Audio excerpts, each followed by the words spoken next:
Hello, all. Welcome to Sportswire. Here we are for another video. This time, a bit different once again. We're actually going to look at the wage bill that is being incurred by Chelsea Football Club. Not just Chelsea Football Club. We're actually going to do a verification against the other clubs that have spent the same amount of money. So it's going to be like five clubs that we're going to take into the equation: Manchester United, Liverpool, Manchester City, Arsenal, Chelsea Football Club. And then we're going to evaluate from 2017-18 season until 2021-22, which is the ongoing season. So we're going to look at how the wage bill is levied upon every single year, and we're going to analyze how it actually has an impact on the overall finances of the club. And not just that, we'll also be looking into the number of players that we have and also the number of players these five clubs have and the amount of players that we are sending out on a loan on a regular basis. And I'm going to provide you with a chart as well, which probably will help you understand the trend on how we are actually performing. Let us straight away get into the video. There's a lot to discuss today. And like I always tell you, I know a lot of people look at Chelsea from a footballing standpoint. A lot of fans do that. And it's always good because that's the side of it which interests us more. But it's always good to know the financial side of it. And that is something that I'm trying to bring about. And again, a quick disclaimer here. These are the data that is available on the internet and my analysis based on the available data internet. So it might not reflect the original data at some instances, but this is the closest information that we have in the internet that is closest to the truth that is happening at the club. Having said that, we'll quickly jump into it. And post this, we'll also try and understand how Chelsea might have to do their business going forward, right? At least my perspective on how it has to be done. Right? Who are the players that we should be selling? Who are the players that we should be retaining? Who are the players that should be going into the market that can fetch us good value? Right? We'll look into those aspects as well. It's really going to be interesting. Stay tuned. There's a lot of effort that has gone into this particular video creation. I hope you guys will like the content. Please let me know how you feel about the content in the comment section below. Like, share, comment, and subscribe to the channel if you like the content.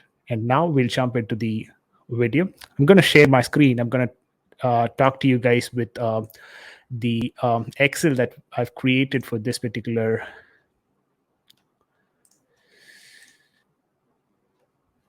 video. I hope you guys can see my screen, and that's the data, guys. That's the data that we have for the last 5 years for these clubs.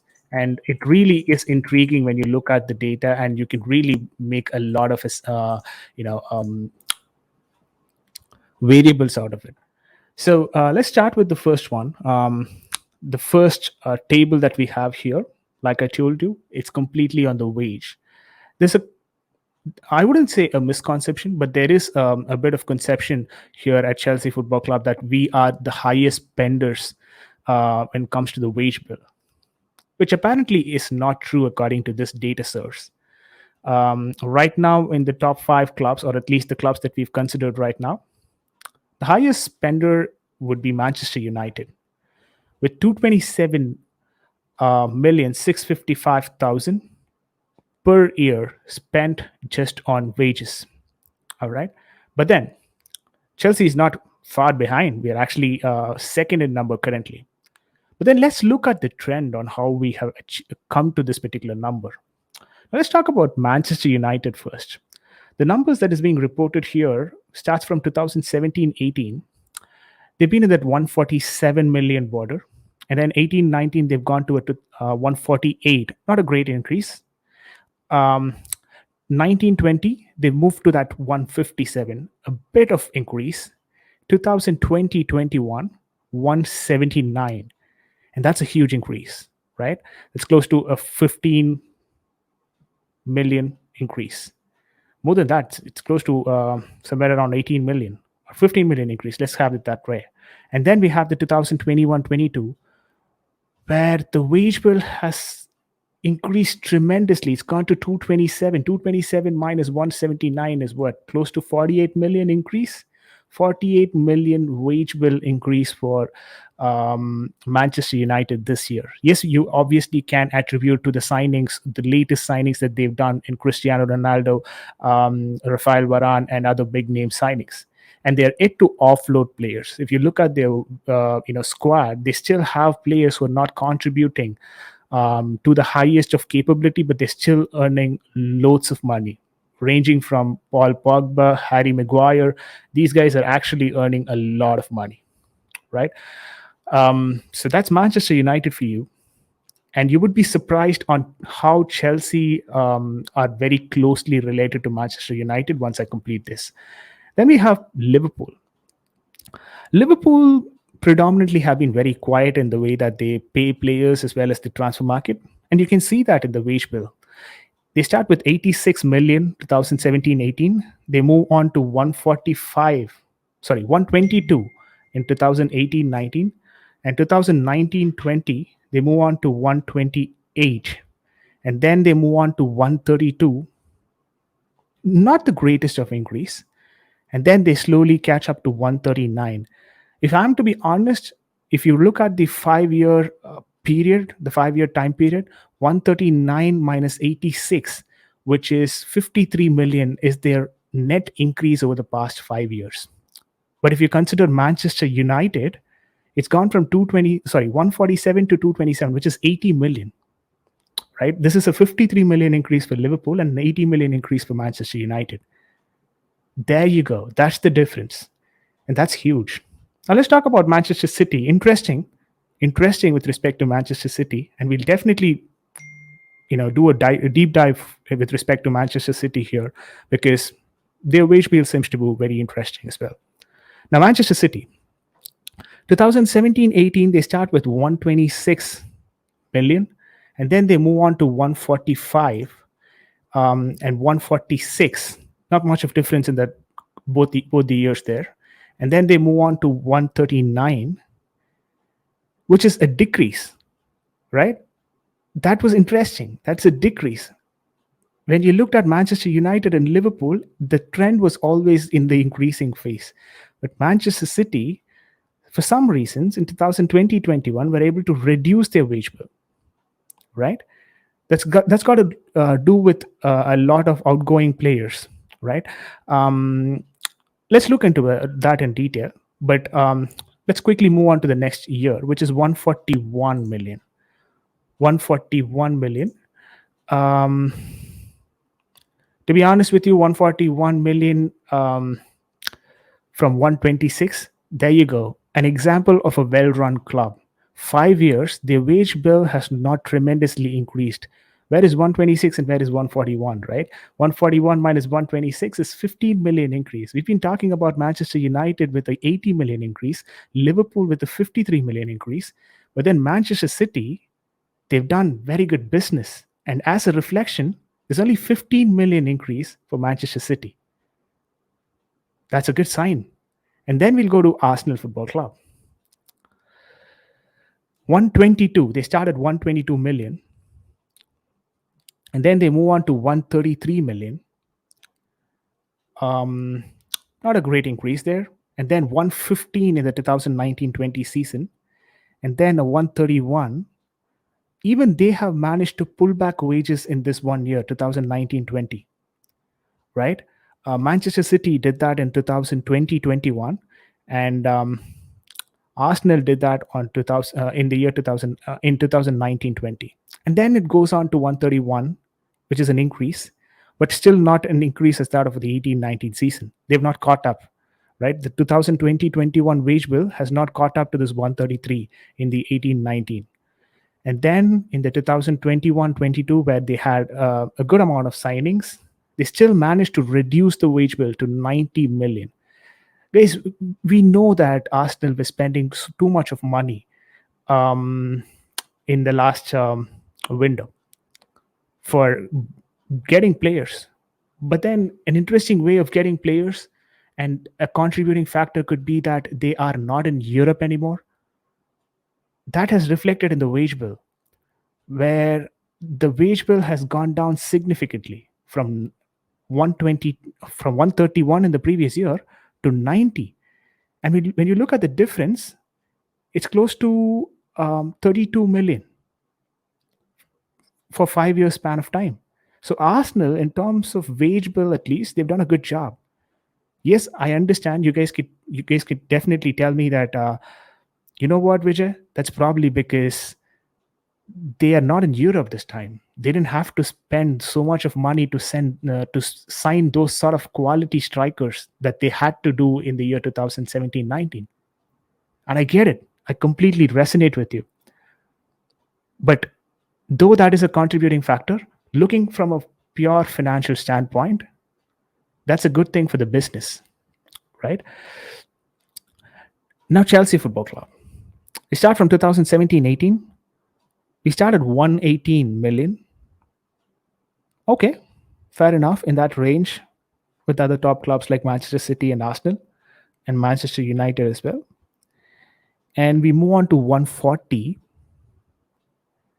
which is a significant increase. Okay, this is a significant increase of 22 million in 1 year just in wage bills.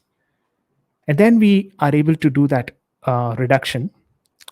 We come down to 131, and then we bounce back 145, which is more than that of which is more than, which is very more very high. And then we have 162 2021-22, this current year. So if you look at the wage bill for this current year, that's too high. Yes, you could argue that it's probably because of Lukaku, N'Golo Kante, Timo Werner being the highest paid players in the book.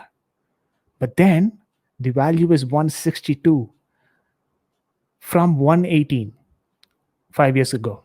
So 162 minus 118 will be 44 million increase. Now, if you compare this to a Liverpool or Manchester United, in terms of the increase in the graph, it's decent. It's decent. But then the way that we are being linked to the players right now is the most worrying sign for me, because we are linked to players like Ousmane Dembele, we're linked to players like Koundé, right? There are, even Asensio. These guys can significantly increase your wage bill, and I'll get to that part when we discuss about it. What would be the best approach for Chelsea moving forward, according to me? But this is the chart, guys. This is a chart that you could probably refer to. It kind of gives you a trend, right? Kind of gives you the proper trend as to how the increase has been. For Manchester United, it's been that sheer increase, an upward graph. And Liverpool, the graph has been upward for most part of it, but then the level of increase has not been that high as that of Manchester United. Now, coming to City, they've done a good business in the last 5 years, and this is a reflection of that, because the number doesn't go significantly high or significantly low in any of these years, and they're able to maintain around this range, around this area. That's a good sign. But they're still able to win the league, right? So that's a good sign.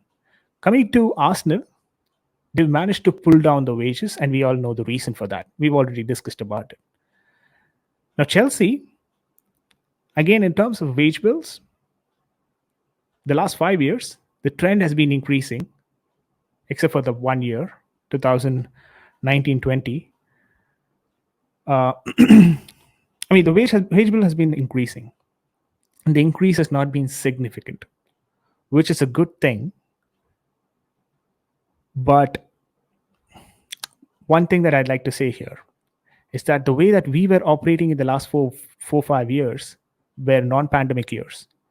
And that year that we have the highest wage bill is a pandemic year. So the last 2 years, if you look at it, 2020, 21, yeah, 2021 and 21, 22. Those are pandemic years where our wage bill has been significantly high, not in comparison with the other clubs, but in comparison with whatever we have in the previous year or whatever we had in the previous year. What it means is there is a wage bill that keeps increasing in these 2 years, right? But at the same time, the revenue that we are supposed to get has been going in a downward trend. And now that is the problem, right? I understand when you look at this five clubs, you obviously would not say Chelsea is the most financially struggling club. No, that's not true. Manchester United are even more in a bit of a conundrum.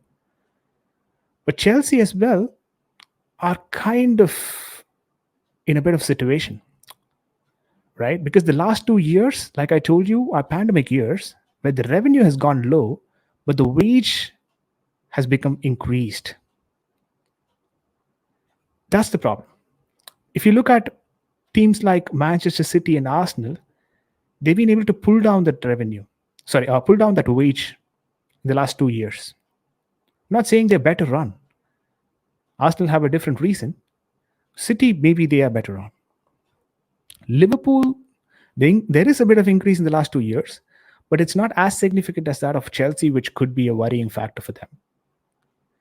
So that's probably what I wanted to give you in terms of an insight with respect to the wage bill. My conclusion from this particular graph would be that yes, there has been an increase in the wage bill for Chelsea Football Club in the last 5 years, and the graph is increasing. But it's not something that we have to be too much worried about. But yes, of course, the last 2 years, the way that we have increased the wage bill shouldn't have been done because the revenue was in a downward trend during that period, which means that there's going to be an imbalance in the book. That's what I'm worried about. The last 2 years, the way that we invested and the way that we spent in wage bills and the revenue that we got might not be on the same page. So that's my conclusion. I'm just worried about the last 2 years. But before that, we've been doing a pretty decent job and compared to the other four clubs that we are looking at in this graph. Manchester United definitely have to evaluate their position. I'm worried about the club. I'm worried about the significant expenses in terms of wages. Not sure how they're going to be coming out of it. But yeah, they've got even more problems than Chelsea Football Club. So any Manchester United fans watching this video, please do keep that in your mind. Maybe in the future, you're not going to see so much of transfer activity, and this could be a major contributing factor for that. Now, that's the wage bill discussion. And now coming to the second segment of the discussion, which is the number of players. So you might ask me, why are we actually combining the wage bill and the number of players and the loaned out players in a single video? I could have done that as a three segment video, right? I didn't really actually want to do that because the below table, right? Both those tables have direct relation to the first table that we looked at. That's the reason why I wanted to have all three in the same segment of the video, all three in the same video. Now let's talk about number of players. As the number of player increases, the wage as well increases, right? So if you're paying 130 million for 25 players, and the next year your wage bill increases to 160 million, but then your squad members as well increase from 25 to 28, then that makes sense to an extent, correct? Because the active roster members have increased, and at the same time, the financial compensation for them will also come into the picture, and the wage bill will also increase, right? That's quite natural, and that's the expectation as well. It's not natural, but that's the expectation. That's the reason why we're looking at the number of players. Now, looking at the number of players for these five clubs, if you look at the trend, Manchester United from the start have been having this 26 to 27 range, right? They're between that 26 to 27 or 28. 26 to 28 is their range of having players in their active roster. And bear in mind, I'm just talking about active roster players. Okay, loaned out players are apart from this. Okay, because the loaned out players, we might not necessarily take those loan amount, or we might not pay for them. Correct, the club that we've loaned them out to, they will be paying it. That's why I've not added the loaned out players in this particular table. So what we have here is the active roster players. Okay, this could consist of reserve players or players that we have as a backup, squad players, all of them. So United have 26 in 2017-18, and 18-19 26, 19-20 28, 20-21 27, 21-22 27. Now this is the concern, right? The number of players have been consistent, but the wage bill has been in an increasing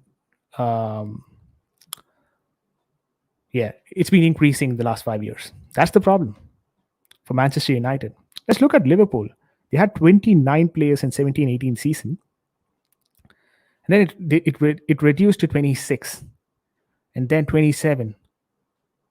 Got significantly increased in the 2020-21 season. They had 31 players, and then now they're at 28. So their range has been somewhere between like 26 and 31, right?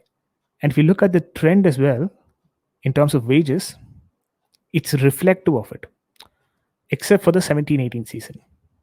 17-18 season, they had a 29 player squad, active squad, spending just 86 million in total.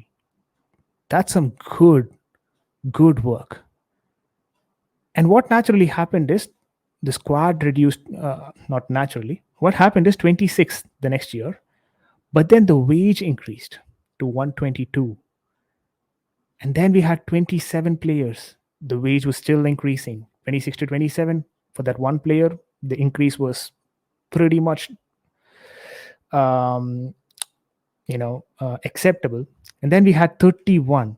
Here is what Liverpool has done a good job. They had 31 players in the 2021 season, but the wage bill did not go significantly above, right? They were still able to manage it in such a way that the wage bill was just increasing a bit than the previous year. And then the 28 member squad this season, but here the increase is still there. Just because the number reduced from 31 to 28, the wage number did not get reduced. The wage number is continuing to increase. Now look at Manchester City. They started with 25 in 17-18, then they moved on to 26, 19-20 another 25, 20-21 25, 21-22 21.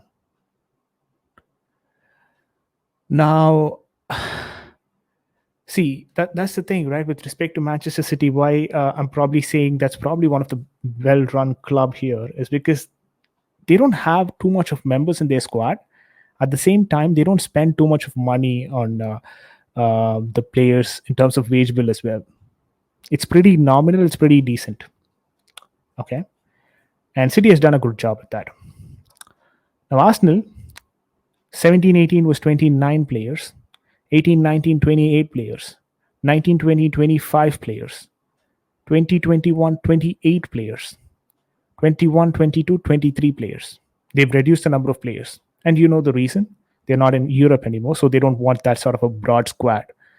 And the way that they've gone about it is they've reduced the number of players and managed to pull down the wage bill as well. That's a good thing. Now, talking about Chelsea Football Club. All right, 17-18, 30 players. 18-19, 28 players. 19-20, 29. Two players reduced, and then one player increase. 20-21, 25 players. We did make a lot of signings that year, but we also sold a lot of players, or we also loaned out a lot of players, right? That's why that number has gone down 25. And 21, 22, 26 players. Now, if you look at it, this is where we have a bit of trouble. 17, 18, we had 30 players, and 21, 22, we had 26 players. We have 26 players. But if you look at the wage bill, 17, 18, for 30 players, our wage bill was only 118 million. And 21, 22, for 26 players, our wage bill is 162 million. Yes, I understand you could argue the quality of the players has been improved, and that's the reason we pay them high. I get your point. I get your argument there.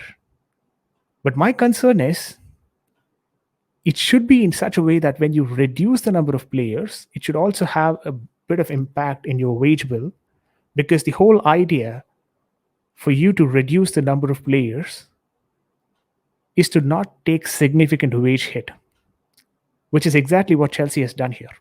We're taking a significant wage hit even though we've reduced the number of players. And that's a bit of worrying sign. And we'll have an explanation for that when we talk about loan players. We'll talk about loan players now.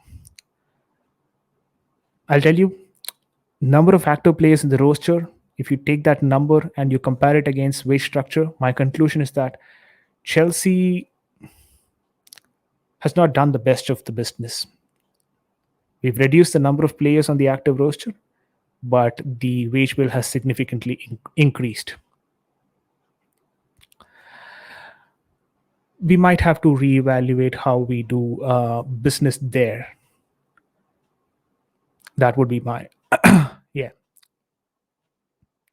That's the thing. And then you have loaned out players.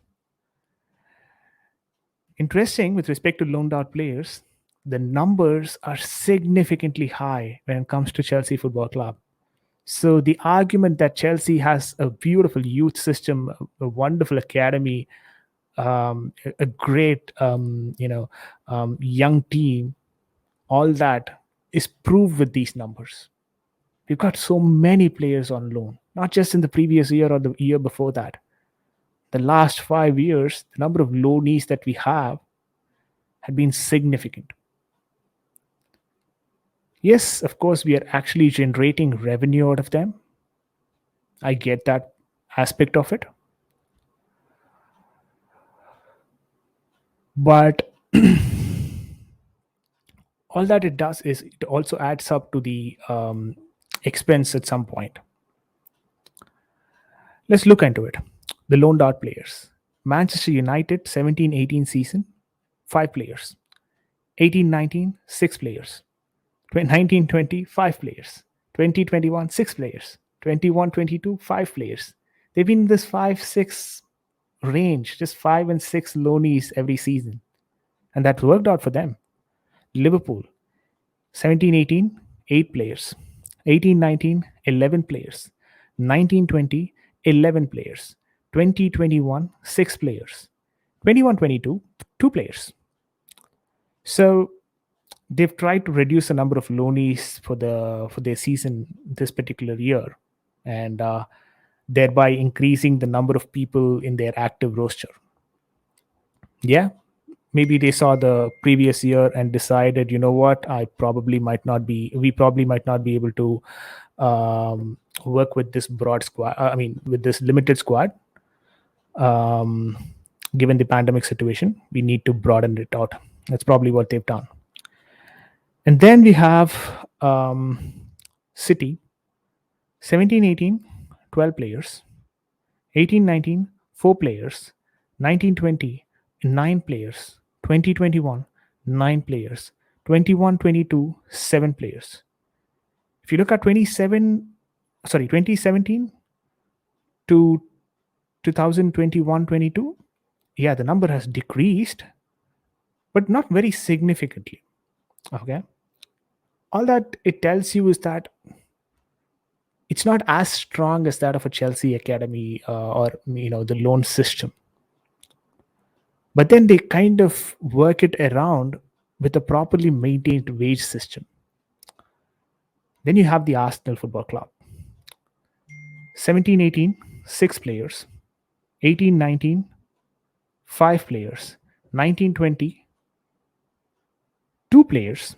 20-21, 5 players. 21-22, 4 players.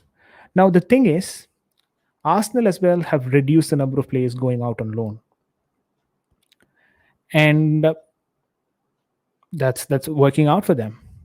I'm not going to talk much about Arsenal here because the loaned out players are not that high that we should be worrying about. Chelsea Football Club. Love the club, love the way that we're doing the business in terms of the loan army and stuff. We've always been doing that. And these numbers are healthy. 17-18, 20 players. 18-19, 20 players. 19-20, 12 players. 20-21, 19 players. 21-22, 8 players. So, yeah, we've reduced the number of loanees actually.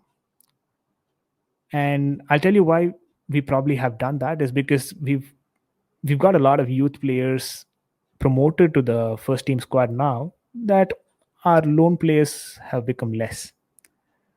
But then in that 17-18, 18-19 season, we had so much of players on loan, close to 20 players on loan. And yes, we still do have a lot of players who are not Chelsea caliber, who are still in the team, being loaned out and all of that. But this 20 is a huge number. Why did we come to that particular number? I mean, it's not just because of the youth academy. It's not just because of the academy players. No. We bought a lot of players that we were not able to use. And that's why you see that number 20 there. 20 players in 17-18, 20 players in 18-19. That's a worrying sign, guys. I think we are still struggling because of that 20 number. That's probably the time when we had Bakayoko, Jilaboji, and all these guys, right? Baba Rahman, to name a few, Kennedy. All of these guys. Sorry, not Kennedy. I'm not sure. Yeah. So that's the thing, right? The number of players in the 17-18, 18-19 season, loanees have increased. And our squad strength was itself high, 30 and 28 in the active roster. So many players, and we paid so much of money for them. I think there was a bit of loss in that particular 2 years. And we're still probably trying to balance it out in the coming years. The last 2 years, we've done good thing with respect to reducing the number of loanees. I could not say the same thing for 2021 where we had 19 loanees, but 21-22, relatively better, 8 players. But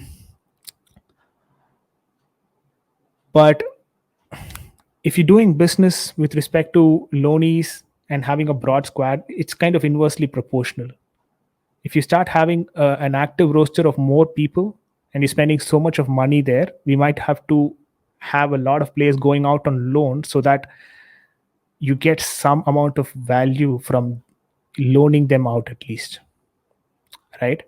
So active squad is directly proportional to the increase in the number of loanees. So if the active squad becomes lesser, it is fine if you have less people on loan. It is not mandatory that you should have less people on loan, but it is fine if you have less people on loan. It is not mandatory that you should have so much people on loan. It is fine if you have less people on loan. Having said that, these are the numbers that I was able to get for you guys. Always interesting when you look at the numbers for the top 5 clubs. That too, I was able to do it for the top 5 clubs. I hope you guys like the number representation here. And before we end up, I promised you that I'd probably give my conclusion as to how probably Chelsea will be doing their business going forward. So what I'm going to do is I'm going to stop presenting this Excel sheet, And I'm going to present a different screen for you guys and tell you guys about the current wages that our team is on. Like I told you, these are numbers that are available in the internet. Could be there could be a variation. So it's a small disclaimer there for you guys before we get into it. But it was it kind of gave me an idea to do an analysis on that. That's exactly what we're going to do. All right. So this is 21-22 active roster. What we have here is the numbers, guys. And honestly, the numbers doesn't look really good. The weekly salary for Romelu Lukaku, as quoted here, is the 325,000. N'Golo Kante 290,000, Timo Werner 272, Saul Niguez 198, Ben Chilwell 190, Kepa Arrizabalaga 155, Cesar Azpilicueta 150, Kai Havertz 150, Mateo Kovacic 150, Christian Pulisic 150, Hudson Odoi 120, Jorginho 110, Thiago Silva 105, Marcus Alonso 100, Antonio Rudiger 100, Hakim Ziyech 100, Mason Mount 88. See, again, these numbers could have changed now because of the new contracts that people are signing right now with respect to Thiago Silva. It is said that it's 105, but obviously there will be an increase because he signed a new contract. The same goes for people like Hakim Ziyech. Okay, not Hakim Ziyech. It will go for Antonio Rudiger, who's going to sign a new contract. Christensen, who's probably going to sign a new contract. If that happens, their number will significantly increase. But having this data with us, what it lets us do is probably predict as to how the board will probably go about doing their business. I know we've actually come to this model of sell to buy Chelsea Football Club instead of funneling in money from the owners directly, from the parent company directly. But if it is going to be sell to buy, who are we going to sell to buy? Which player sales will be more profitable for us to buy people? But before we get into that, I'm a bit concerned about the players that are in traction for Chelsea Football Club right now. Because for me, it doesn't make any sense. When you talk about Ousmane Dembele, who's already at 210, I believe, per week, and Delict, higher wage again, Asensio, higher wage again. We were also linked to Chiesa. Not sure how that transpired because he had an ACL issue, so maybe the club was not even interested, was not even making an approach. These sort of tractions, I don't think so is a good sign. It will help Chelsea Football Club, if I'm to be honest. Because all that you're going to do is increase your wage bill even more. Right? And who are you going to remove from here? Yeah, N'Golo Kante, his contract comes to an end at 2023. Jorginho, 23 again. Azpilicueta, 22. You could still argue saying these, talking about these players. But the problem is, you're not going to let them all go. The thing is, even when you let them go, the value that you will be getting as a transfer fee is not that high. Right? If you want to sell N'Golo Kante right now, a year before his contract end date, I'm not sure if he'll go for that huge of a money given his injury records for this season. Same goes for Jorginho. Not a lot of team is in the market to do that for a player like Jorginho right now. Yeah, I agree. Jorginho is a great player. N'Golo Kante, a great player, amazing players. But there is no market for these players given the fact that they're already in a very high wage region. Yeah, there's a bit of difference when we talk about these two players because Jorginho is not really in that high wage bracket. Yeah, he is in that 110 while N'Golo Kante is on that 290. But how are you going to sell N'Golo Kante? Probably he's going to leave as a free agent, or you're just going to be extending his contract. which means that this wage bill is going to be always consistent for us. This 290 is probably going to be consistent for us. Maybe a 1 year extension, 2 year extension with not much of an increase in the weekly salary, because he's going to go towards that 30s, and that will contribute to the weekly salary being reduced a bit. But again, he's going to be somewhere around that margin. The problem we have here is with performance of Timo Werner. Interesting scenario. But are we going to sell him?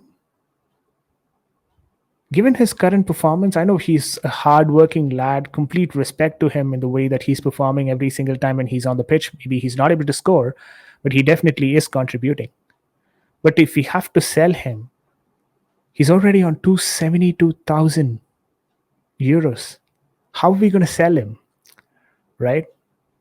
A player who's not found the back of the net most of the time, a striker, who would be ready to pick him up for close to 300? Because he's still got his age, right? Somewhere he's around 27, 28, I believe. So he's got his age. Even if you want to sell him, the buying club will have issues with his wage. So I don't think so Timo Werner is an option to sell. Maybe he's an option to sell, but it's not going to be easy for us to sell. That's what I'm trying to get at. Again, Kai Havertz's potential. So it was a potential buy, if I'm to be honest. We didn't expect Kai Havertz to come in and perform, a 20 goal or a 15 goal season in his first year, because he's a 22-year lad from Bayer Leverkusen. And we know that he is going to become that finished product in 2-3 years' time. So we probably are going to give that time for him. But one thing that might happen, guys, which we might not like, is people like this. Hakim Ziyech, if you look at it, 100,000. He's on 100,000. He's starting to improve his market value by the goals that he's scoring right now. And selling him would not be a problem, because we still can negotiate, or the buying club can still negotiate with Hakim Ziyech for a 150,000 a week and still get him. Only concern there would be the age, because he's already on 28. People like Antonio Rudiger, it becomes very easy for them to negotiate, right? Because he's on 100,000 euro a week. You could easily negotiate. We already heard reports from Real Madrid wanting a 400,000, ready to give 400,000 euros. Not sure how practically true that is, but I wouldn't be surprised. And that is not required as well, if you ask me. It's fourfold of what he was getting. Not a lot of people do that, right? So I'm not sure about that number. And I think even if Chelsea manages to negotiate Rudiger's situation, it will be somewhere around 180 or 200, not more than that. Now, let's talk about Marcos Alonso, a system player, predominantly playing that left wing back, very attacking in nature, but his defensive ability has not been the greatest. One of the slowest players on the pitch. A lot of Chelsea fans hate him for that. He's on 100,000 euros a week. Not great when it comes to the numbers, but definitely he is up there with the other defenders in terms of the payment, right? And it's fair, because he's 30 years old. He's done good things for Chelsea sometimes, many times, right? And then 100,000. Who's going to buy him? I don't really see a lot of people doing that. Now, I know a lot of people are interested in these people, right? Moving these people. People like Ruben Loftus-Cheek or Ross Barkley. Where is Ross Barkley? Yeah, he would have been on loan, right? Yeah, he would have been on loan that time. No, he was not on loan. Where is that guy?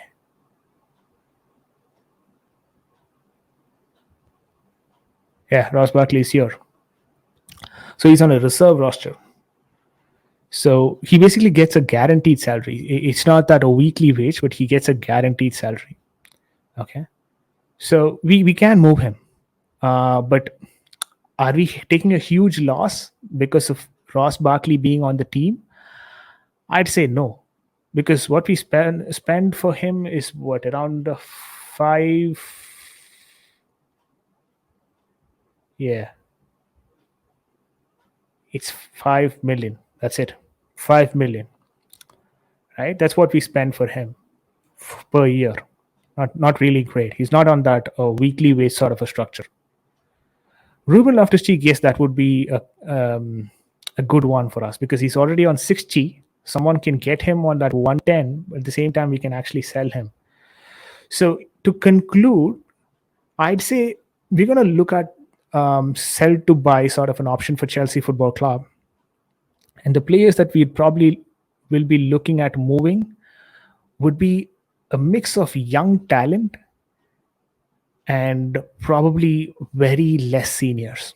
Of course, Saul Niguez moving out of the club will be definitely good for it because 198 he is on, not really helping the cause. So Saul Niguez probably is going to be moved.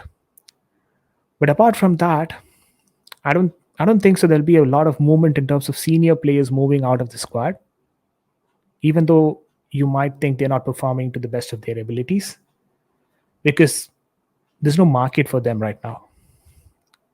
You could see a bit of youngsters moving out.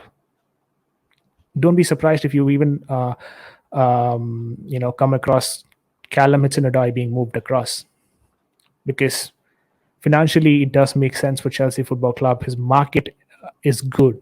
People want him, and he's already on that 120k, and he can be bought up for 180 or something. At the same time, he gives you a good transfer fee as well. He signed a new contract, right? So he gives you that transfer fees as well. So Christian Pulisic, another person, 150k. He is on 150,000 euros. He definitely can be moved. There's a good potential for that to happen. So if I have to name 3 or 4 players that might be moving out of Chelsea this season, I'd go for Christian Pulisic, Callum Hudson-Odoi, Hakim Ziyech, Ruben Loftus-Cheek.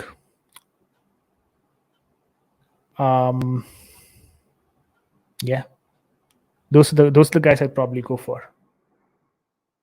And Chelsea will be looking at getting the highest money for people like Callum Hudson-Odoi and Hakim Ziyech. As much as they play in this last 6 months, their value is going to be increasing, and that will definitely help when we try to sell the player. So be on the lookout for that. Definitely a lot to talk about. Financially, this is the position. I hope you guys enjoyed the numbers here. I know there's too much of numbers. And I did not concentrate on the incomings like Conor Gallagher, people like Billy Gilmore. I did not concentrate on them. We'll have a separate segment for that, and we'll talk about that. But right now, these are the numbers that I wanted to let you guys know. And hopefully you guys have enjoyed it. So if you like the content, please like, comment, and subscribe to the channel. Until next time, see you guys.